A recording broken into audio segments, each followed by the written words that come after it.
Salutations, dear viewers. You're on with Nexon of the Vast Nexus, and welcome to my second solo win in the previous season, as of time of recording. Chapter 2, Season 2. As you might imagine, this was recorded a long time ago, so commentary might be a little dry because I really can't get into the headspace I was in when I made the win, or what I was doing, although this match is going to feature certain things that will definitely highlight the reason why I'm a little befuddled that I have no intention of releasing bucket loads of Fortnite content, and yet my viewership seems to want to see that more than anything else, which is upsetting. It's upsetting. That's all I'm going to say. So yes, I'm TNTina. I'm landing at the rig, formerly the rig. I think this is before the rig actually exploded. So we're talking early Season 2 here. Well, Chapter 2, Season 2. It's just getting to be more and more of a mouthful. You have to show the Chapter 2 on everything. I shouldn't. I never played Chapter 1. I get some, like, really grubby shots during this whole fight, and just getting off of this tower proves to be a bit of a problem.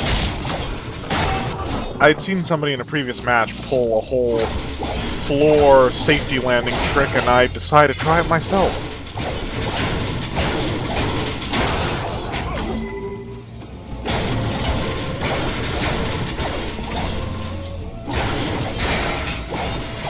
Does seem appropriate to be TNTina at the rig. It is, or was, at least her base of operations. Now I think Rickety Rig is just a sort of abandoned POA because, what is it, Ocean is at the Fortilla, which is technically a different facility. I mean, look at that. I was hitting everywhere but his head. I don't know why I was, like, sweeping back and forth like that. I mean, I wasn't a total noob at this point, but like I said, it's difficult for me to get into the brain space of what was going through my mind here. I know I'm after the vault, because I've previewed ahead as to what I did during this match, and I know I'm after the vault, which makes sense, because back then, spy locations had the high-tier loot, and, I mean, vaults still have the best stuff. I don't think it's as good now, which I actually prefer.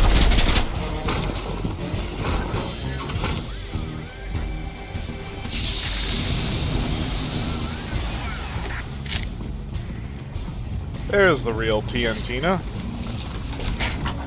Now, this is just a little insurance against getting auto-turreted.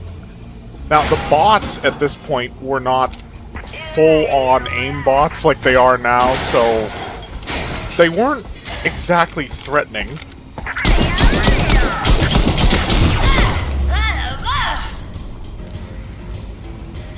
So, smart move here.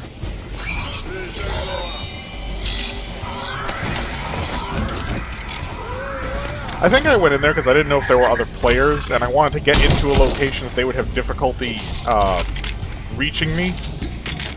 Ultimately, none of that really came to pass, which was good. This was artistically well-timed. Or artfully well-timed.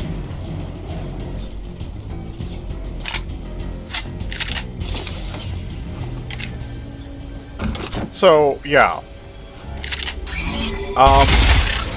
Because I don't have a great deal to say, especially right now about this match, I'm going to take the opportunity to inform, given how people are staying on top of my Fortnite content for some reason, that don't expect a lot of it. I have another Chapter 2 Season 2 win, not including some squad wins where I'm hoping some of my counterparts will join me in the voice commentary, but that remains to be seen. I don't win often. I don't record it if I don't win. Sometimes I don't record it if I do win. And don't expect to see a tremendous amount of Fortnite content. I'm not going to do tutorials. I'm not a huge streamer. I think I've done one stream ever. So I don't know why everybody wants to see Fortnite. I don't. I honestly don't. And some of my subsequent videos are probably going to be me overtly complaining about how the mechanics in this game are...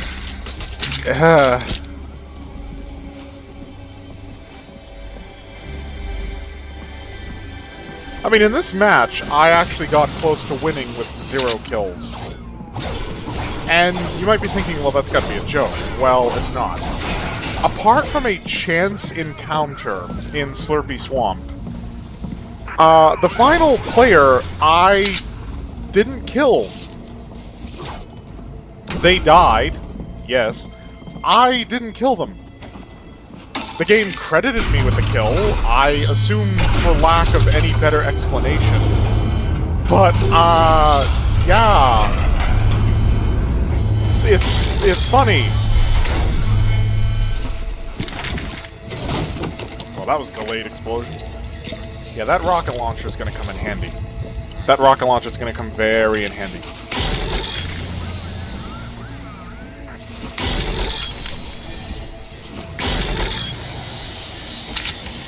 Yeah, not a lot of people went to the rig after a while. Yeah, the decoys were just for a challenge. That... I do remember that. A lot of people stopped going to the rig. Oh, you'll have to excuse the mouse. There's a reason I didn't post these when they were fresh, because it was pretty crude. Still pretty crude, I gotta post-commentate. Point is, a lot of people didn't like TNTina's Boombo. I don't like TNTina's Boombo. You're limited to 5 shots. If you go rapidly, the regeneration time takes forever. And I swear they've dumbed down... They lengthened the draw for the bow and made the damage of the bow dependent upon the length of draw, which means that you have basically... It's basically the charged shotgun. You have this long warm-up before you can actually fire it at full power. And my experience with the original Boombo from my use of it in creative was that the damage was not dependent upon draw. I could be wrong about that. But critically, it felt like it drew the bow back a lot faster. And because it used shotgun ammo, which with a decent amount of looting is fairly abundant, you didn't have that ammunition limitation. And I know why they did it, because the Boombo was considered to be glaringly overpowered.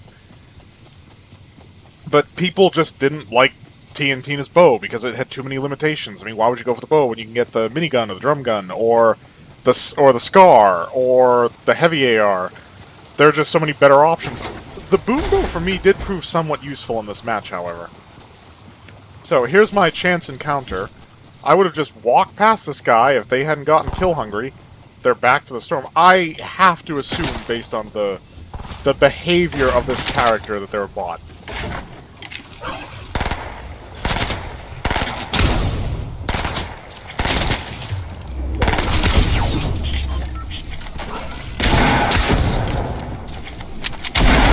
I mean, where's the builds?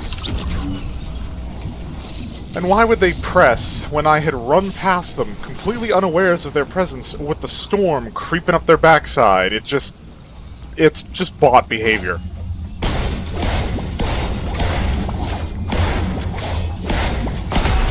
And I don't know why I have to qualify this statement, because I do not refer to unskilled players as bots, because it just creates issues with defining one from the other. But when I refer to bot, I mean an actual AI bot. If I encounter a player who doesn't know what they're doing, I will refer to them as such. This guy doesn't know what he's doing. This guy's a newbie. I mean, whatever happened to newbie? I mean, some people aren't new and they still don't have an aptitude for it.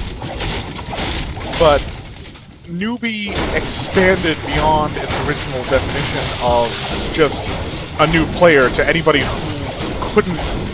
They didn't have the skill necessary. It just... But yeah, newbie died. You know, now they're bots. And I don't understand why... I mean, anybody who played old-fashioned Unreal Championship or Unreal Tournament would know that bots can be worse than players, because they can literally aimbot and you can't complain about it because they're literal bots.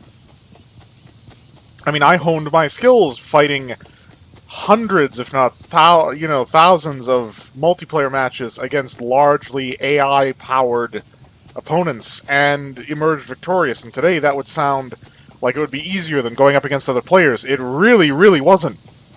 When I had other players involved, playing with me, they were more worried about the bots than each other.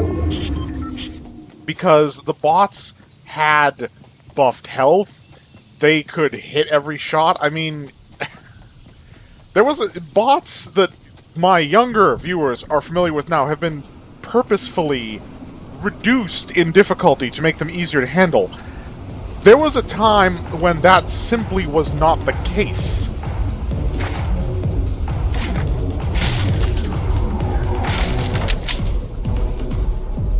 Okay, now this I don't remember.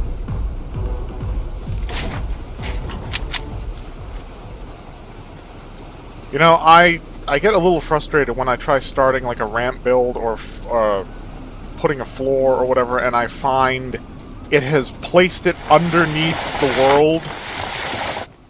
I understand why it happens, because it's a side effect of the technical solution done so that people can build through existing structures in the environment, because people were complaining about that, but now you can place a build that submarines under the world and uses mats and slows down your build progress, and there's just nothing you can do about it.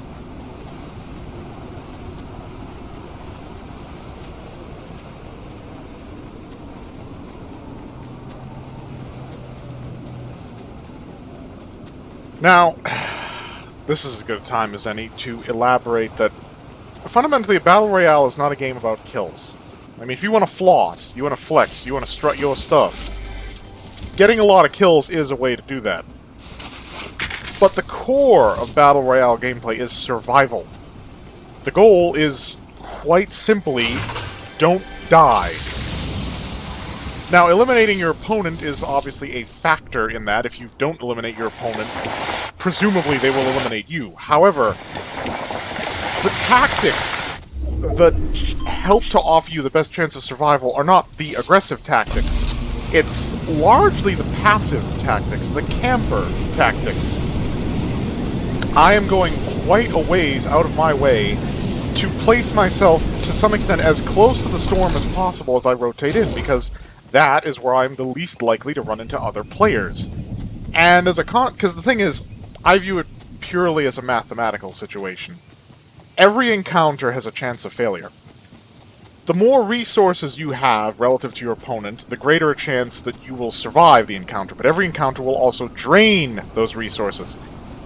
Hitting your opponent fast and hard and eliminating them quickly is the best way to make an encounter profitable, because your opponent does not have a lot of time to expend ammunition, or materials, or healing items during the fight, which means that you can get those after you've eliminated them. However, it should come as no surprise to anybody who's seen my videos so far that I am not super skilled. And so, fundamentally, with that disparity of skill, if I were to get into a fair fight, shall we say, what would inevitably result is, even if I emerged victorious, I'd use a large quantity of my resources, they would use a large quantity of their resources, which means I wouldn't get those resources back, and the next fight could kill me, or the next fight. And that's often what I'm thinking about, because, you know, you can get 10 kills in a match and die before you place top 10 in that match. The point of Battle Royale is to survive.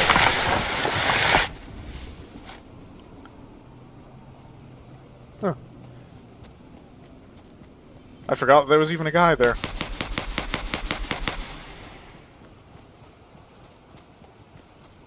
The point of Battle Royale is to survive, and the thing is that if you go in wanting kills, thinking that I'm not going to win this, but maybe I can get kills, why not classic deathmatch? I mean, deathmatch is all about making kills. And it's faster and more frenetic. You're not waiting in a lobby after you die. You're not looting for 5 to 10 minutes after you spawn in. If kills are what you're after because you don't think you can get the chicken dinner, why are you playing Battle Royale? It just doesn't make sense. Battle Royale is about survival. It is a merciless experience. And it's the reason I'm critical of the whole genre. Yes, it's proven super popular, and I'm going to sound like a hipster for saying it, but it's not... It doesn't have the features that make for something that's necessarily what I would define as fun from a gameplay perspective. I mean, take right here. The next several minutes are going to be me in this box. I'm doing that because, by calculation, by my own reckoning, that is my best chance for survival. Let all the other players eliminate each other, dart in, clean house at the end, hopefully, get the win.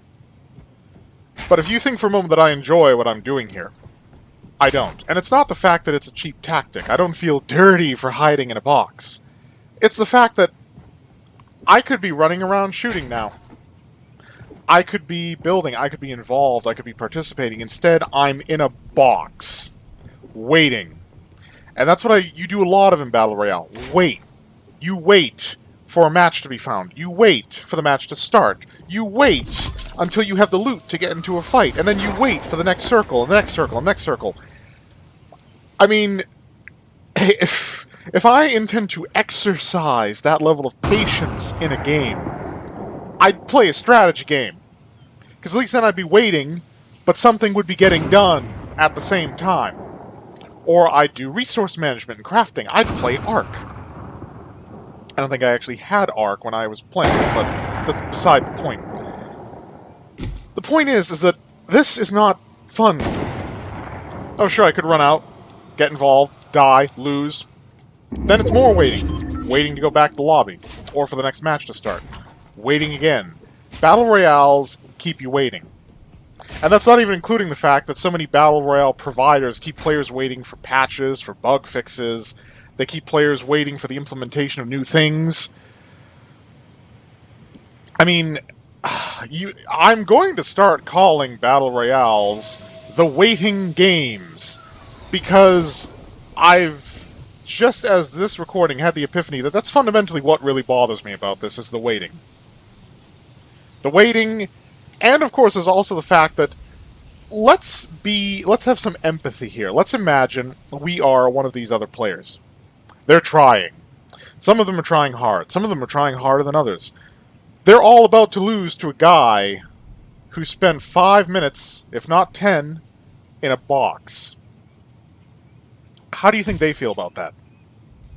They probably don't like it. They probably wish I wasn't in the box. Well, don't hate the player, hate the game. Because... this tactic, by mathematical reckoning, is the most effective tactic if you want to get the chicken dinner. It happened in PUBG. It's happening on Apex Legends. It doesn't matter what the Battle Royale, the guy who finds a comfy place to camp and just waits for everybody else to kill each other before vulturing the win, that's usually the guy that wins. I mean, the community disapproves of it, but what are you gonna do?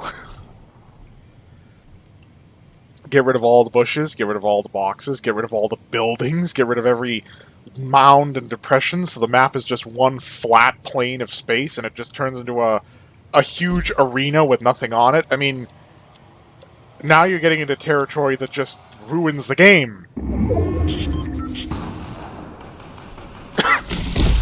So I suppose at this point I should talk about what is happening.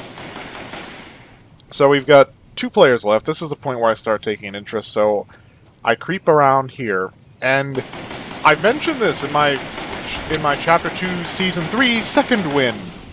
If I can give you stress during the final portion of the match, I'm gonna do it. So while these 2 are fisticuffs with one another,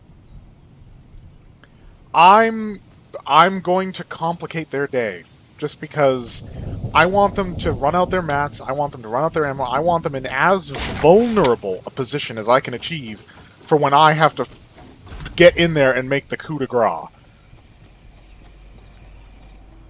So first we take out, I actually think I might remember this main guy's name is like OxyClean's dad or something. So I've just knocked him to the low ground. Now, once again, as with all my wins, I get kind of lucky. So, just take a shot there. He's... Yeah, I suppose with enough practice I could do something like that, but I really don't want to. Here's where I get lucky. Right there. And it's back in the box. Because one of them now knows I'm here. He might press. He doesn't, but he could. Now, the key point of hiding in a box here is fundamentally, it's like trying to find a grain of salt on a beach. It's a building filled with boxes. Anyone could contain me.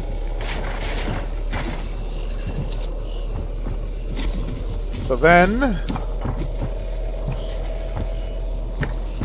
So I'm like, I'm going to be forced out in the open if I don't do something to get these two at each other's throats right now. So I just decide to go a little more aggressive. He's focused entirely on the other guy, which proves to be his undoing, because...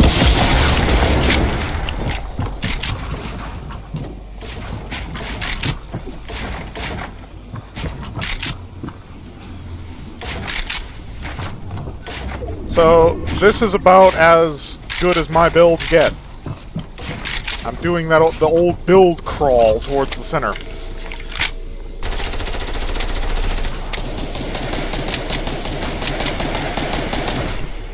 And I'm being hyper cautious.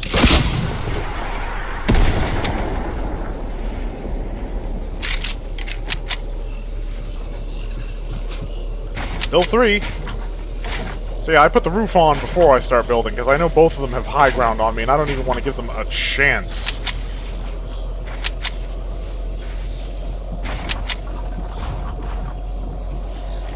Now, I dipped into the storm deliberately to take 10 damage there in order to make sure if it turned into a heal battle, I could get it with the medkit. Now, you might be wondering right now, what in the hell just happened?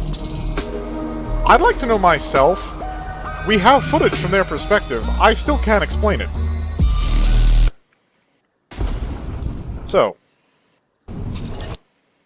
Yep, OxyClean's dad. So, now I perhaps showed a bit more investment in the Final Four, because I'm going to start jumping perspectives here a bit.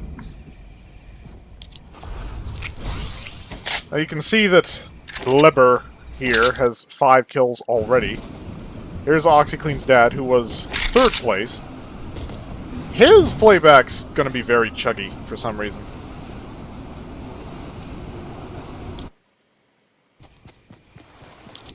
I mean, I think Bleber actually finished up with like 8 kills before their extremely suspect death.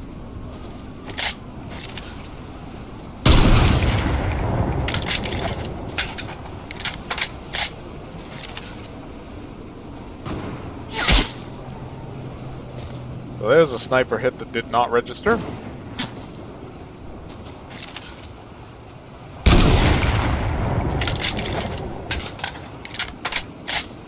Slow is smooth, smooth is fast, kids. Take that sniper shot in haste, you're not going to hit anything.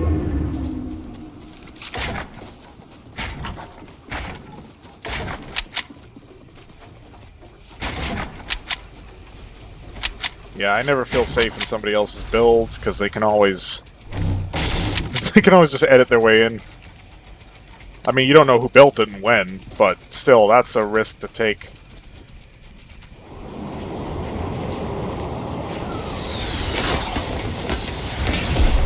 So, Smith-Dog here is number 4. I mean, yeah, look at Bleber's kill feed, for crying out loud. I have no idea what OxyClean's dad's doing. He's just sitting there. Had to go AFK for a minute. Got lucky not to get eliminated, even though they're Final 4.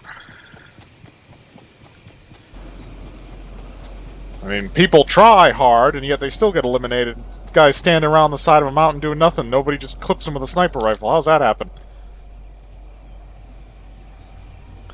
You know, you gotta figure the people who wear bling that showcases how many kills they have to have a bit of an ego complex. I mean, I have one of those for my supersonic skin that I used because it was part of the set, and I don't even use it anymore because I got a jetpack from Manta, and it fits just as well with the skin, and I really don't need either something lit up on my character, much less something that advertises my kills, because I don't have an ego complex. And I don't have that many kills, so what would be the point? So we know this guy's gonna get it. Ooh. Yep. And then there were 3. OxyClean's dad is just... I don't know what he's doing. I mean, Blebber's putting in the time. Not that it would do them any good in the end.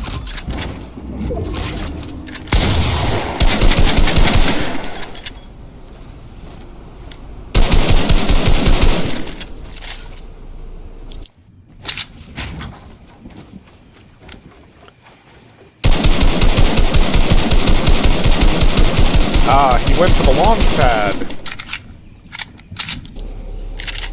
Doing these post-commentaries, I feel more like a tournament commentator than anything else. Talking about the nuanced strategy of a game that... maybe a little too much nuance.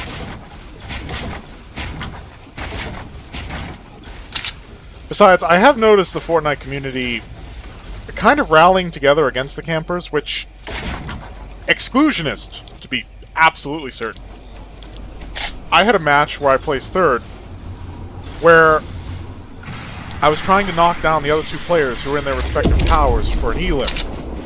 And eventually, they stopped shooting at each other. I mean, all together. They started shooting at each other, so it wasn't a teaming thing, but they stopped. They waited, and I'd run out of ammo, so I dipped out of the bush to get some ammo, and both of them just rained down all hell on me at once before they started going after each other. And that's one of those serendipitous type of events where it's just like, you know what, this bush camper is going to try and take our win, and he's just hiding in a bush. So let's just mess his day up. You know, put our stuff on pause for a minute. Because he's not playing the game the way it's meant to be played. Look, guys, there's no such thing as a way a game is meant to be played. If it can be played in a certain way, then it will be played in a certain way. You can't dictate that that's not how it's supposed to work. The whole reason work is done to dissolve metas and to fix balancing issues is to prevent mechanics in a game from being abused. But I wager that there will always be mechanics in a game that can potentially be abused.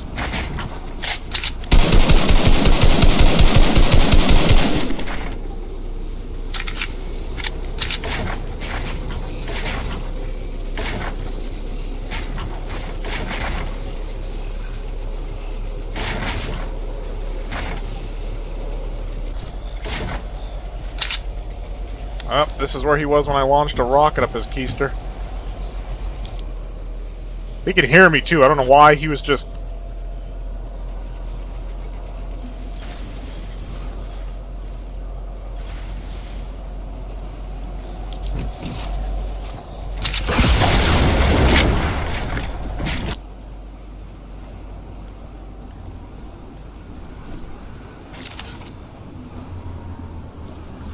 So we're about to have the peculiar moment pop up. The why, when, and how moment of how I got this win.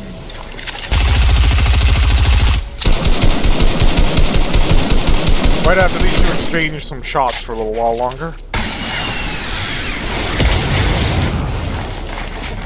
Blebber just barely manages to save it there. So yeah, they've got no angle on me because I set up the roof first after doing like a low wall at it. That was deliberate. I'm only 2 blocks off the ground, so they can't knock me down. And then here we go.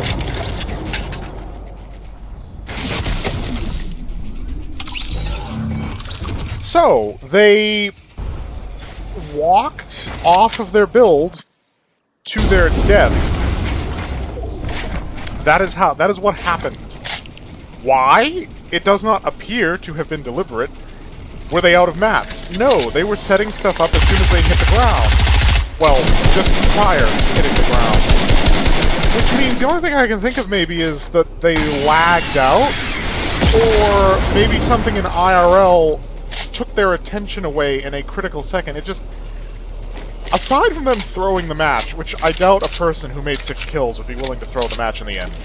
Aside from throwing the match, it's just... There are plausible explanations for how that happened, but it's just a mystery, like...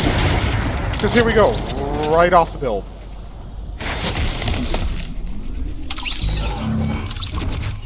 I guess win by lag. Is that it? I hope you're all staying happy and healthy out there. Thanks for watching.